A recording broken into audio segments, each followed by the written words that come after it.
नमस्कार दोस्तों, teaching with Shivam में आप सभी का हार्दिक स्वागत है। राजस्थान रीट एग्जाम 2025 गणित मैथ्स की शिक्षण विधियों पर आधारित क्वेश्चन अभी महत्वपूर्ण प्रश्न है। यहां से एक दो परिभाषा अवश्य पूछी जाएगी, कम से कम 2-3 नंबर का इसी वीडियो से आप ज्ञान कर पाएंगे। आइए देखते हैं। पहली परिभाषा आपकी स्क्रीन पर है। क्वेश्चन नंबर पहला कह रहा है भाई, गणित ही विज्ञान का द्वार एवं कुंजी है, ये परिभाषा किसने दी थी? रीट 7 फरवरी 2016 में आए हुए प्रश्न है भाई। रोजर बेकन, हॉगवैन, कॉल एवं गॉस या इनमें से कोई नहीं।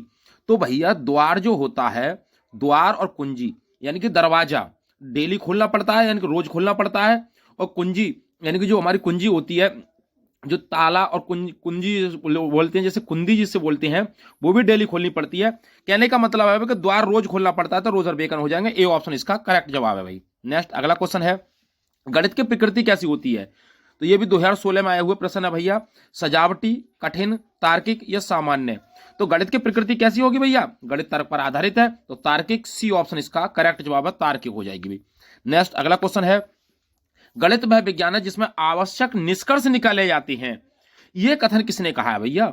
तो गणित वह विज्ञान है जिसमें आवश्यक निष्कर्ष निकाले जाते हैं, तो निष्कर्ष तो कौन हो जाएगा? बेंजामिन पेरिक हो जाएंगे। डी ऑप्शन इसका सही जवाब है, बेंजामिन पेरिक।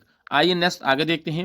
अगला क्वेश्चन कह रहा है, गणित विज्ञान है, तो गणित विज्ञान है किसका भाई? स्थान का, शिक्षा का, गणनाओं का, मानव जीवन का। तो गणित भाई क्या है?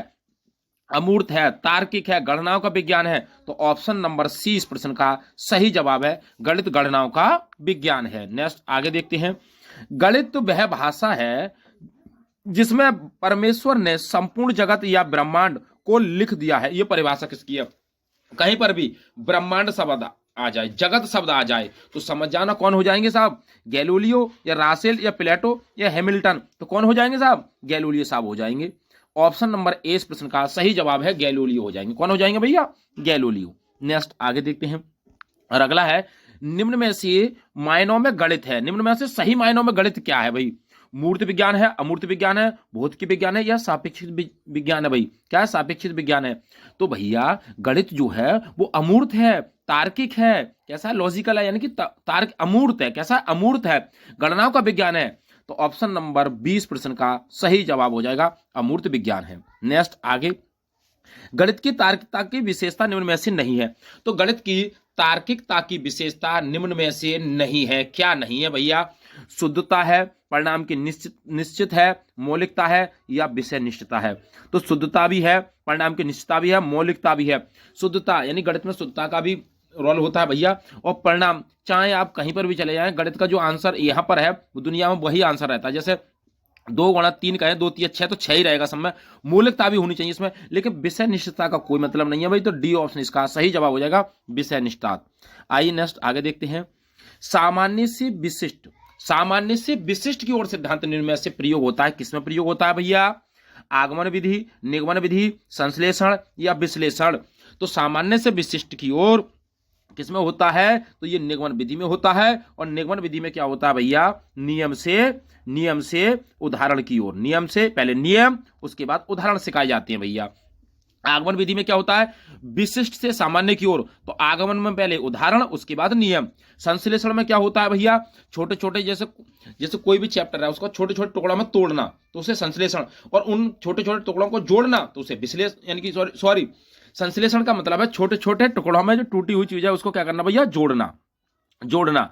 और विश्लेषण का मतलब है छोटे छोटे टुकड़ों में खंडित करना उसको। यानी कोई भी चीज है, जब कविता हो या इंग्लिश की पोयम हो, कोई भी चीज हो, उसको छोटे छोटे खंडों में बच्चों को तोड़ करके समझाना, उसे विश्लेषण यानी कि बांटना, बी फॉर बांटना। और संश्लेषण का मतलब उसे जोड़ना। तो ऑप्शन नंबर इसका निगमन विधि हो जाएगा भाई। नेक्स्ट आगे देखते हैं। अगला क्वेश्चन कह रहा है, गणित की किस विधि में हम प्रायः सूत्र तथा नियमों की सहायता लेते हैं? अब फिर नहीं, नियमों की बात आ रही है। तो नियम किसमें सिखाए जाते हैं भाई? संश्लेषण विधि में, विश्लेषण में, आगमन में या निगमन में? तो भैया नियम की बात पूछ ले आपसे, नियम की बात पूछ ले तो निगमन विधि हो जाएगा। डी ऑप्शन इसका करेक्ट जवाब हो जाएगा। नेक्स्ट अगला क्वेश्चन है, निम्न में से किसमें गणित विषय का प्रयोग स्पष्ट रूप से नहीं हो रहा है? भाई इनमें से गणित का प्रयोग नहीं हो रहा है, ऐसी कौन सी विषय है, प्रयोग है कि जिसमें से गणित का प्रयोग नहीं हो रहा है।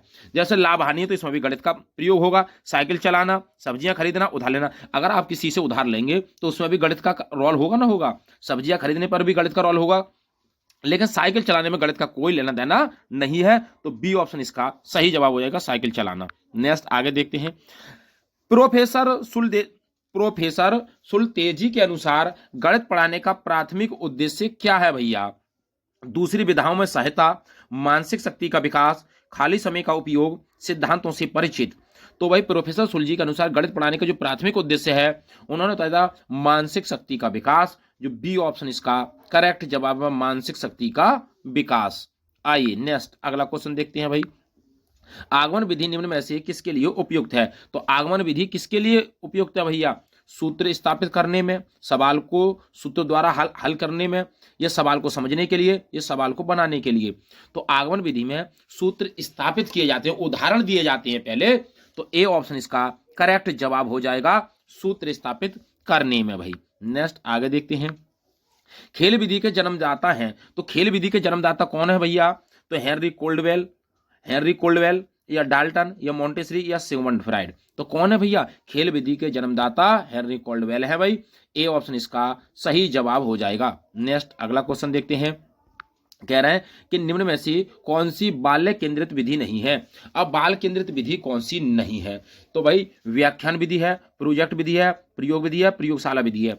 तो हम इस क्वेश्चन की बात करें तो बाल केंद्रित विधि व्याख्यान विधि नहीं है, ये बड़ी कक्षाओं के लिए होती है भैया। तो ए ऑप्शन इसका सही जवाब हो जाएगा। लेकिन प्रयोगशाला विधि भी क्या होती है? बड़ी कक्षाओं के लिए है, लेकिन 6 से और 8 तक, 8 की क्लास में प्रयोगशाला विधि हो सकती है। तो इसलिए इस क्वेश्चन का सही आंसर हो जाएगा व्याख्यान विधि भी। नेक्स्ट अगला क्वेश्चन है, परियोजना विधि में कितने मुख्य सोपान प्रयुक्त होते हैं? तो परियोजना विधि में कितने मुख्य सोपान होते हैं? 1 है, 4 है, 6 है या 10 है? तो परियोजना विधि में जो सोपान होती हैं वो भैया 6 होती हैं। सी ऑप्शन इसका करेक्ट जवाब हो जाएगा, 6 होती हैं साहब। आइए नेक्स्ट अगला क्वेश्चन कह रहा है कि गणित क्या है? ये उस मानव चिंतन का प्रतिफल है जो अनुभवों से स्वतंत्र है तथा सत्य के अनुरूप कथन। ये कथन किसका है? यानी कह रहा है कि उस मानव चिंतन का प्रतिफल है जो अनुभवों से स्वतंत्र है तथा सत्य के अनुरूप है। ये कथन किसका है? हॉगबेन साहब का है, बर्नार्ड्स का है, आइंस्टीन का है, स्किनर का है। तो ये जो कथन दिया था वो आइंस्टीन साहब ने दिया था। सी ऑप्शन इसका सही जवाब हो जाएगा भाई, आइंस्टीन। आइए नेक्स्ट अगला क्वेश्चन है, कह रहे हैं कि क्रियात्मक गणित है। भाई क्रियात्मक गणित क्या है भैया? नापतोल का है, समय का है, क्षेत्रफल का है, या उपयुक्त सभी का है? तो क्रियात्मक गणित है, इसमें नापतोल भी होती है, समय भी है, क्षेत्रफल भी है, उपयुक्त सभी हो जाएगा। तो डी ऑप्शन इसका करेक्ट जवाब हो जाएगा, उपयुक्त सभी। नेक्स्ट अगला क्वेश्चन है, कह रहे हैं कि छोटी कक्षाओं में गणित की नीरसता को दूर करने के लिए उपयुक्त शिक्षण विधि कौन सी है? भाई छोटी कक्षाओं में गणित की नीरसता को दूर करने के लिए सबसे उपयुक्त विधि की बात पूछ रहा है भैया। आगमन विधि है, खेल मनोरंजन विधि है, प्रदर्शन विधि है, या विश्लेषण विधि है? तो अगर नीरसता दूर करनी है बच्चों की छोटी कक्षाओं में, तो उसको बच्चों को खेल के माध्यम से सिखाया है, मनोरंजन के माध्यम से सिखाया है। तो बी ऑप्शन इसका करेक्ट जवाब हो जाएगा, खेल मनोरंजन विधि। बी ऑप्शन इसका करेक्ट जवाब है भाई। नेक्स्ट अगला क्वेश्चन देखते हैं, कह रहा है गणित की उन्नति के साथ देश की उन्नति का घनिष्ठ संबंध है। तो गणित की उन्नति के साथ देश की उन्नति का घनिष्ठ संबंध है, ये कथन किसका है? हिटलर का है, नेपोलियन का है, नेहरू का है, रामानुजन का है?